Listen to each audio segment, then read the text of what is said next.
Welcome back to the show. I don't know how many of you have seen this Shawn Ryan interview with the disgraced security guard that worked for Charlie Kirk that day, but this interview just it made me upset. I mean, it pissed me off to the point where I have to control my outburst. See, I'm from Los Angeles. I grew up around gang culture. One of the things you learn when you're growing up in that environment is you listen to every word that someone says. Because when you're in the culture, if you're in the streets, when someone walks up to you, it's not like they just have a sign on it tells you they're from a gang or where they're from. The only way you can know who this person is and if they get along with you guys or where they're from is you can listen to whatever words they're saying, but not just what they say, how they say the words they preface it with and how they end it, little small monikers. After listening to this man speak about censoring Americans and how he talks about Erika Kirk, and then you'll hear he takes some shots at fucking Donald Trump. What the fuck does he have to do with this? A lot of people don't understand this, but there's two worlds that we live in the United States right now. There's two, and we're literally they're literally fighting for which one's going to be the dominant culture. The existing culture that we've been living on is the constitutional republic, which is what we are, for which we stand. This other world that is full of disgruntled Black people, the gay community, and all of the immigrants that have been coming in to subvert the country, they live in what they call the multicultural democracy. So when they keep talking about, oh, this person's a threat to our democracy, and the rest of us are like, what democracy? We're a constitutional republic. We're not a democracy. We've never been a mob rule society. But that's the incoming group, and that's what they want this country to be. I think now Charlie was obviously a constitutional Republican. I think all these people around Charlie, these Zionists, these security guards, I think they are multicultural democracy people. And that's why they feel no type of way about what happened to Charlie. And they're going to do what they can to excuse themselves and blame it on others. So this is a snippet from the Shawn Ryan podcast that I wanted to play. And I want you guys to hear it and give me your thoughts. I've done a lot of death notifications where I had to tell kids that their parents were dead or their parents that their kids were dead. And I know what pain looks and sounds like. I wake up screaming sometimes, thinking of kids' faces. The words that came out of her mouth and how they came out when she walked in that room and saw him, you don't want to hear that. She's a victim. That's her husband. And now people without any proof are saying that she was a part of killing him. Come on, man. And then not having anything to substantiate it with. Where the fuck do you live, sir? Do you know the trial for who killed Charlie Kirk hasn't even begun? Who the fuck are you to say she's a victim? How do you know? What evidence do you have that she wasn't involved? How many times have we seen cases play out in the media where years later they find out the husband did kill his wife? Or they find out years later, actually, it was the wife that murder for hire, poison, set up some kind of accident and made it look like it was suicide, but really it was murder, and she plotted on him because there was a $3, $4, $5 million insurance payout. You mean to tell me you don't remember any? You've never heard of that happening? So because she's a good actor, you never heard of an actress Matter of fact, what do you know, Mr. Security Guard, about Erika Kirk? She was never the star. You weren't her personal security. She never really needed the security, so she didn't really need you. So what do you know about her? What do you know about the Romanian angels? Where was she before she met Charlie? You know, you sound very confident for a man that doesn't know shit about her. We really don't know shit about her. But everything we're finding out about her is fucking weird. Her parents worked for Israel. She was involved in this orphanage that was accused of trafficking children, where military members of the United States military went to prison. Organization shut down in Romania called the Romanian Angels. I bet you didn't look that up before you want to sit here and call her a victim. You know, that's the thing. You don't put accusations on people if you don't have paperwork on them. But you also can't exonerate somebody until the case is over. We don't even know everything that happened. Tyler's going to walk. There's no footage of him doing anything to anyone. They're not going to be able to prove it. They lost the footage of him even turning himself in. Did you know that?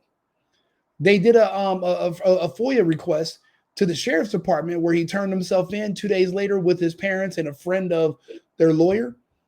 When they did the FOIA request, the sheriff's department said, oh, it's been over 30 days. We no longer have the footage. They said, okay, what about the surveillance videos of his family arriving in the parking lot and just walking into the station? Magically, that's gone too. Also, all the records of someone named Lance Twiggs, his roommate, gone. Nothing, scrubbed. Everything's off the internet. You can't find anything about him. And he's been missing going on 8 weeks now, 2 months. But this guy wants to sit here and tell me that she wasn't involved, but there's just as much evidence that she isn't involved, that she is. See, with a lot of convictions in the United States, when it comes to a murder case, a majority of them hold on just motive alone. There's not always a smoking gun in your hand and a picture of you going pow, pow. It's not how it works in a real life. In the real life, most evidence is circumstantial. Who gained from your demise? Motive. Is there a lot of motive for Israel? Absolutely. Powerful. But we still don't know who sent Erika to Charlie in the first place. A girl that vacations in the Hamptons and was an international supermodel, but also opened up a orphanage nonprofit in Romania, but you're an American. Weird. And then magically you show up to Turning Point USA looking for an internship. And then you're some hot model in the nerdy, smart Charlie Kirk takes a liking to you and texts you a week later, and you're in the Hamptons and you respond. That's a big trip from Arizona to the Hamptons. It's not like just, it's not like going to Flagstaff from Phoenix, right? But you're sitting up here and you're vouching for a woman you don't know. Like somebody told you to say this. Like somebody told you to repeat this. Like you know what to say. Not because you believe it, but because you're good at following instructions. I mean, you're a soldier, right? You follow your orders, right? That's what makes me lose faith in people, and that we allow it, and that platforms. What the fuck do you mean we allow it? Who are you? You don't allow a goddamn thing, and who is we? We don't allow a goddamn thing. This is the United States of America. We are a constitutional republic. Do you know what constitutional means? It means we have something called the First Amendment and the Second Amendment in case someone tramples on the first one. You aren't allowing a goddamn thing, and neither are these platforms. How is Shawn Ryan, who's an alleged patriot, going to sit here and not push back on this imbecile who's literally making a case that we should censor Americans and not allow them to say what they want to say because we want to protect the feelings of Miss Erika Kirk? But you're not worried about anyone else's feelings. This is what I mean. The people that are living amongst us that believe in this multicultural democracy, they are anti-constitutionalists. You have to read between the lines of what these people are saying. They look like you and me, but they're not like us. They're different. They live in a different world. They want a different outcome. They do not want to live the way we live currently. This is an adult man in America. He's white. And here he is basically talking about, oh, well, we see a woman crying. Maybe we should tear up the Constitution. Could you believe someone who looks like him? And then Shawn Ryan isn't saying anything to rebut him and say, well, it's a good idea to question things. We've seen a lot of conspiracies come true. Censoring Americans is not the answer. We need free speech, and speech must be protected. Actually, the First Amendment is not to protect speech that people like and people feel good about. The First Amendment is to protect speech that people find abhorrent, like the speech you find about questioning Erika's involvement is abhorrent. That's what the First Amendment is to protect, not the good stuff that people want to hear. As a conservative and as a man that's a constitution that wanted to protect the Constitution, served in the military, you would have assumed that would have been his immediate rebuttal, but it wasn't. Allow it. It's like it goes against everything that we are. And if we're going to allow that, what else are we going to allow? You hear that kind of pain coming from somebody and see it.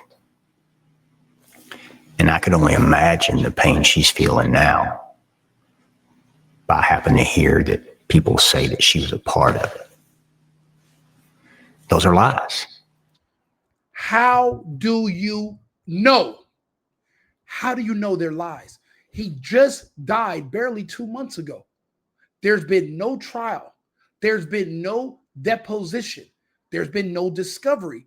There's no evidence besides what us amateur journalists are bringing up. Do you think this was on Fox or CNN that all the footage of Tyler Robinson even turning himself in that day have just magically disappeared and gone missing?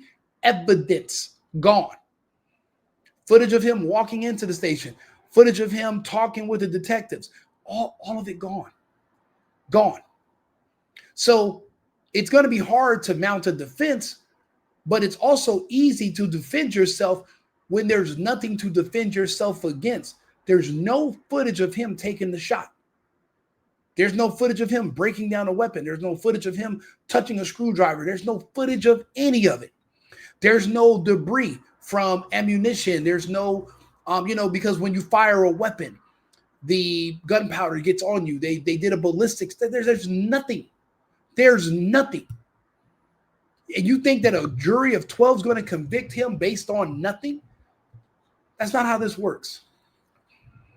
And you're going to sit up here and say, those are lies. You don't know her. You don't know her life. You don't know her world. What makes you so confident that you're willing to bet what? That she had nothing. You don't even know the evidence. The trial hasn't even started. You don't know who's involved. They can say some guy named Rico Bobby in Arizona, he's involved. Some guy that wears a red hat and make videos. You don't know. They can say Trump's in, but you don't know. So why are you sitting here so confident? And then to suggest that we get rid of the First Amendment to mitigate the pain from one woman. What are you talking about? This goes against no, it doesn't. This is exactly who we are. This is who we're supposed to be. We're the last of our kind. The United States is a light in the pillar in a room of darkness. There are no more constitutions that protect people's speech or rights to defend themselves. And we're losing that in the U.S. My next story is about a man who defended himself against a robber in New York, and they want to send him to prison. Those were things that were paramount that made us. We're losing those, and you're not crying about that, but you want to cry about Erika Kirk. Would you got a crush on her? You think she's cute? You like her blonde hair? You think she's pretty? So, of course, somebody with blonde hair that's beautiful like that, there's no way she was anything to do with what happened to her husband. Not saying she pulled the trigger, but could she have been talking to people about his plans? Could she have tried to dissuade him from going against the Zionists? And when she was the one to make the final call to say there is no changing his mind, you know, that's his wife, that's his confidant. But Charlie's a smart man. Did he maybe start finding out about what the Romanian Angels nonprofit used to do in Romania? And did he question her? Did she find out about it? Well, you know, if you watch my prior videos, I connected her to the Truman Show. He was Truman, and they wrote him out. From all accounts, they're trying to replace him with J.D. Vance. There's a hostile takeover going on in TPUSA. Erika doesn't care. She's been reassigned. Why do you think the infighting's going on at TPUSA? And Erika's not involved. She's already been reassigned. Her next assignment is to become the first lady. Erika Kirk Vance. And this guy, some no-name security guard, talking about how, oh man, we're going to lose our careers. You should. The man you were hired to protect died. How good of a security guard are you? Who's going to hire you? Well, what happened to your last client? Yeah, he didn't make it. What the fuck? Wait, then what? You know, it's easy to be somebody's paid security when there's no threats on his life, or no one's trying to take his life. But if you can't even, how many assassination attempts on Charlie were there that you thwarted? 0. Except in the one time there was an attempt on his life, he lost his life. That means you're not even worth your weight in salt as a guard. But now you want to sit up here and pretend that you're not just a security guard, but you're also a part-time psychic, and you use telepathy to read the mind of Erika Kirk Vance and was able to discern that she had no idea what was going to happen. No one's saying she took a knife or a gun and went and did nothing to Charlie Kirk. What we're saying is that she could have been a plant. She could have been his handler, and she could have known what was coming so that she could prepare for it. No one's saying she did it herself. We're saying that there's no way to say she wasn't involved or that she didn't know. Now we're finding out the surveillance from this Egyptian military plane wasn't necessarily following Charlie, it was following her. But if what we're thinking is correct, that would make sense because she's the asset. And that would also make sense for why she's going at J.D. Vance now and why she will be Erika Kirk Vance one day. Well, then that means what I'm saying is correct. That means that we're right about this. Convincing me that some autistic young dude who was allegedly humping another boy who was a furry, but there's no, I mean, come on, what kind of 20-something-year-old doesn't have thousands of hours of TikTok and Instagram video of them just hanging out, talking to their friends? You can't even find these guys on the internet. You can't even find them, and definitely not speaking. They don't want you to hear that he's autistic. They don't want you to figure that out. So when you're trying to convince me that an autistic kid magically became Mark Wahlberg in the movie Shooter, and there was just a windfall of bad luck for Charlie, but good luck for Tyler. The cameras were turned off magically, and there was a miscommunication between this guard right here and the security at UVU. Security at UVU said, "I got you." When the guard said, "Hey, can I put one of my guys? Can you make it access only, or I'm gonna put one of my guys on the roof?" He said, "I got you. Handle your business. Do what you got to do." But no one was on the roof. There was no spotters. It's like all these things that just went wrong for Charlie, but just magically went right perfectly for this Mark Wahlberg autistic gay cutout named Tyler Robinson. And we're just supposed to think, you know what? Wow, what an unusual turn of events. I'm looking at that surveillance footage. It doesn't even seem like that footage is from the same day that this happened. You know, that's what pisses me off, is because I don't like people telling me what to think. Show me the evidence and let me decide for myself. But every time I look up, there's somebody trying to play with my heartstrings and trick me into believing what they want me to believe. I don't believe you. I don't trust you.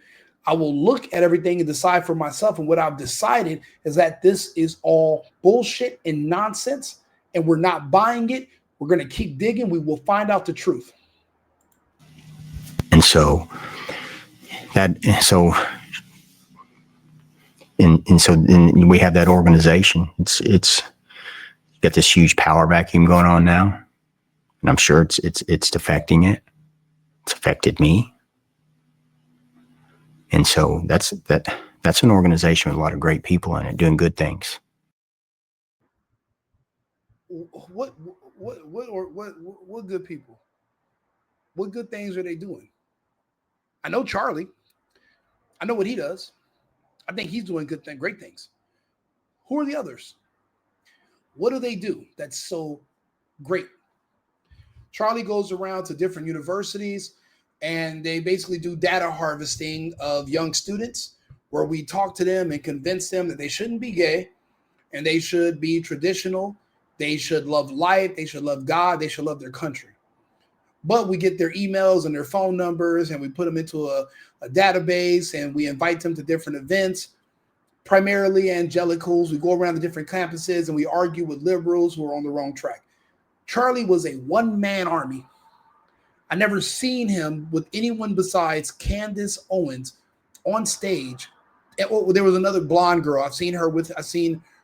I believe she was an athlete. I've seen them do these Ask Me Anything type. I've seen them do those events together. Who are these other people? Their board of directors. What's so great about them? I know they're being paid so that their credentials can be on record as this is the board. That's how these nonprofits work. So what are they doing? Right now, nothing. Figuring out clever ways to siphon over the money. Remember, Charlie was the golden egg. And they cracked the egg, and now they want to slice up the yolk and get their portion of it. And they're all fighting over who's going to take control over it. But hey, at least he didn't completely turn his evangelical following against Israel. At least they kept that intact. But no, my friend, you can't even tell us what's so good about that organization or what they do. Everything was always only Charlie and Candace. Charlie and Candace built TPUSA. I don't want to hear about Josh Hammer and these other no-name, unnamed nobodies that are all of a sudden, since Charlie's died, are popping up on news stations in Australia and doing, short segments. Since when? Get the hell out of here. And so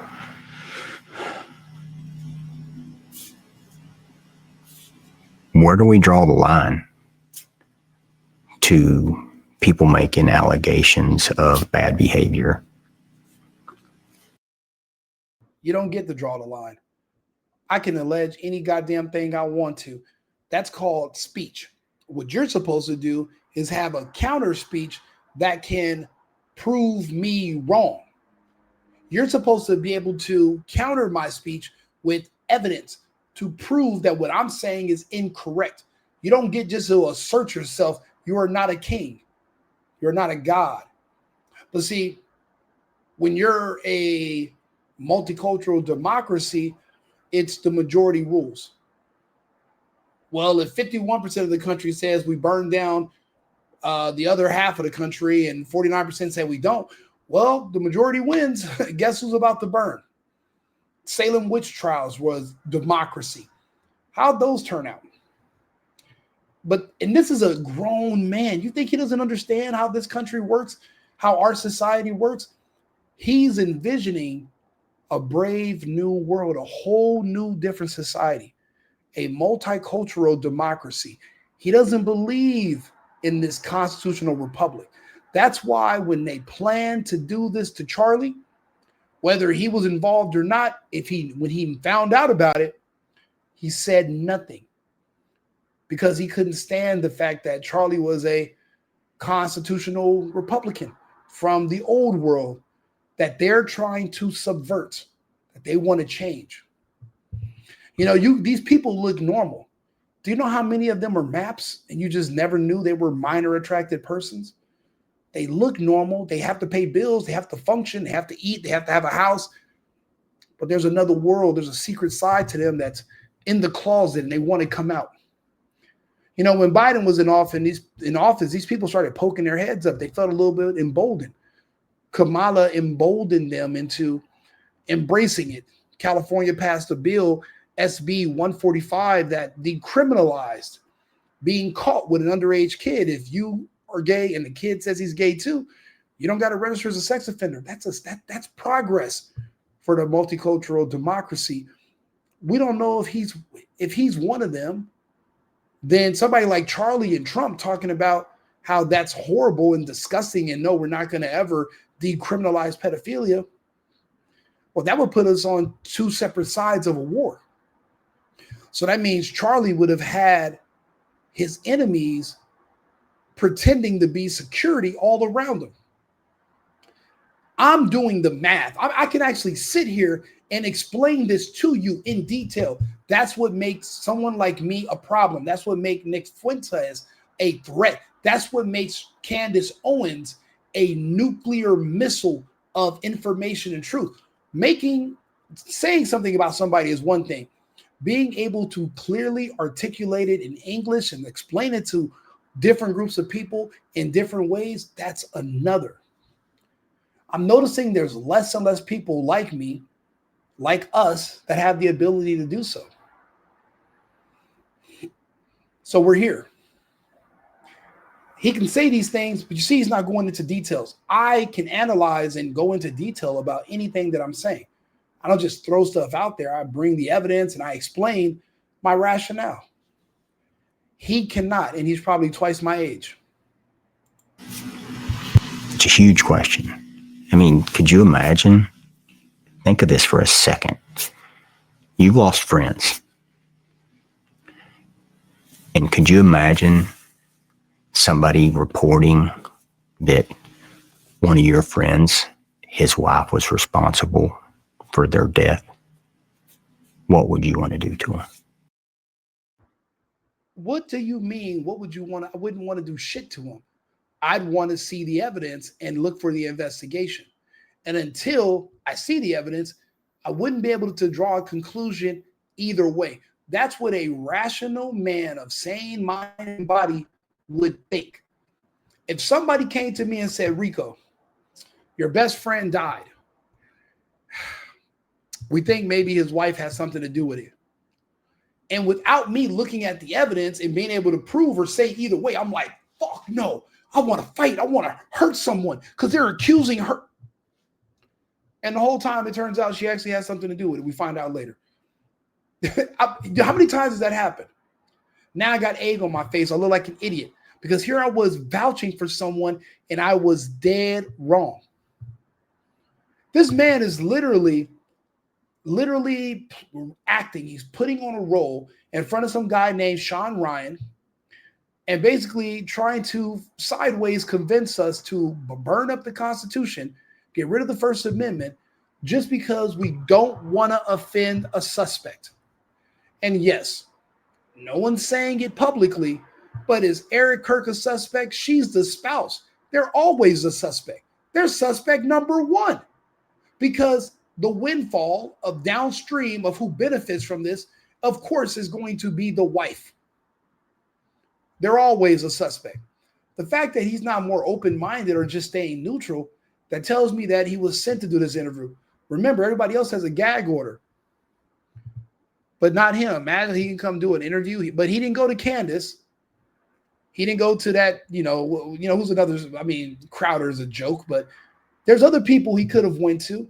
Instead, he goes to some guy named Shawn Ryan who won't even push back on him or say anything.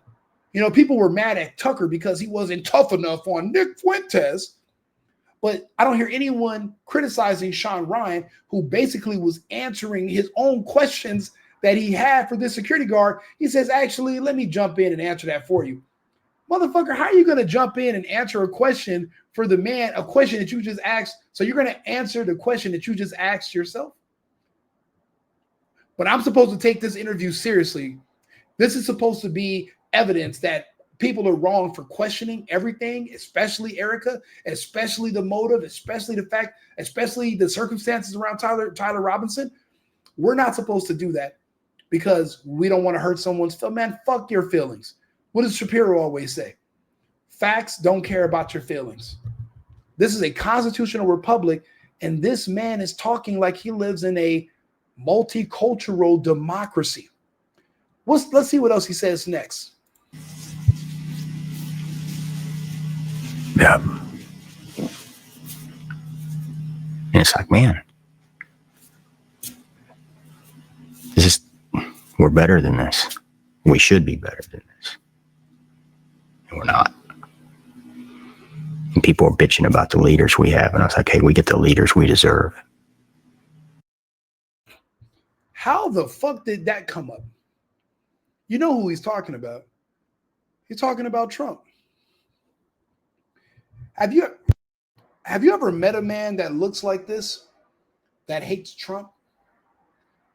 You know what men that look like him that dislike President Trump, they all kind of have something in common, right? You know that multicolored flag that they wear? Sure, they might have a wife and kids, but that's also their flag. You ever seen them at the protests or at the marches or the ones that show up and talk about how much they don't like Trump? And they'll be standing next to their wife, but they got a boyfriend in the background too. This had nothing to do with politics. He's talking, and then he brings up the leaders we have versus the leaders we deserve. What the hell do the leaders have to do with Erika Kirk being his wife and a suspect, naturally, and the fact that we know shit about Tyler Robinson? None of the evidence is clear, and you just don't want us to talk about it or question it because it puts what at risk? And then you take a last-minute shot at Trump? Now do you understand what side we're on?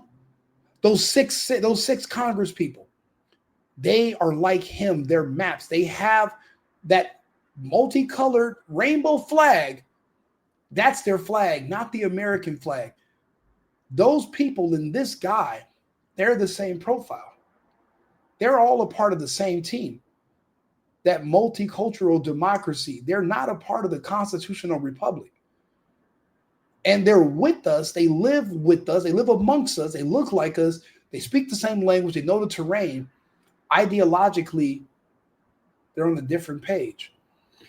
And we're at war with them, and we are none the wiser. And they're the ones who are out here assassinating people, hunting people down, and literally trying to have our rights removed. They want to censor your speech. They don't even want you to investigate. They don't want you to look into it.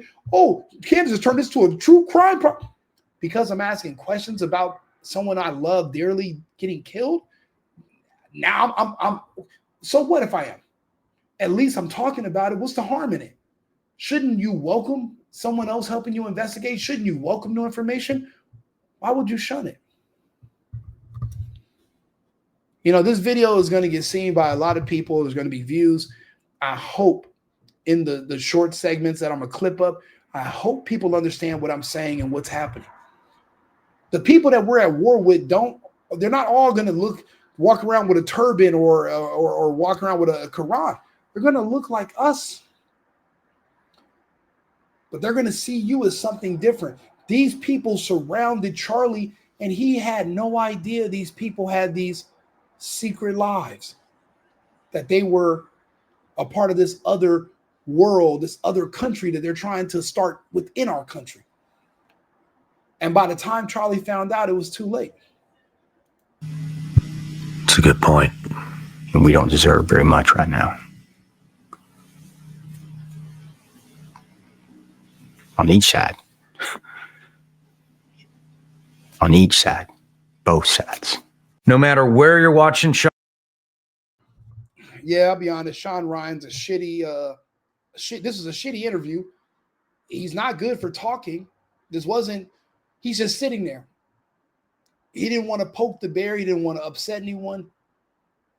I've seen tougher questions at any anytime anyone talks about Trump or anything else, they have so many questions. But this guy, there's so many unanswered things, and he didn't want to talk about nothing. He brought up certain key elements that the public's been talking about. He didn't dive in or dissect them or ask any other tough questions.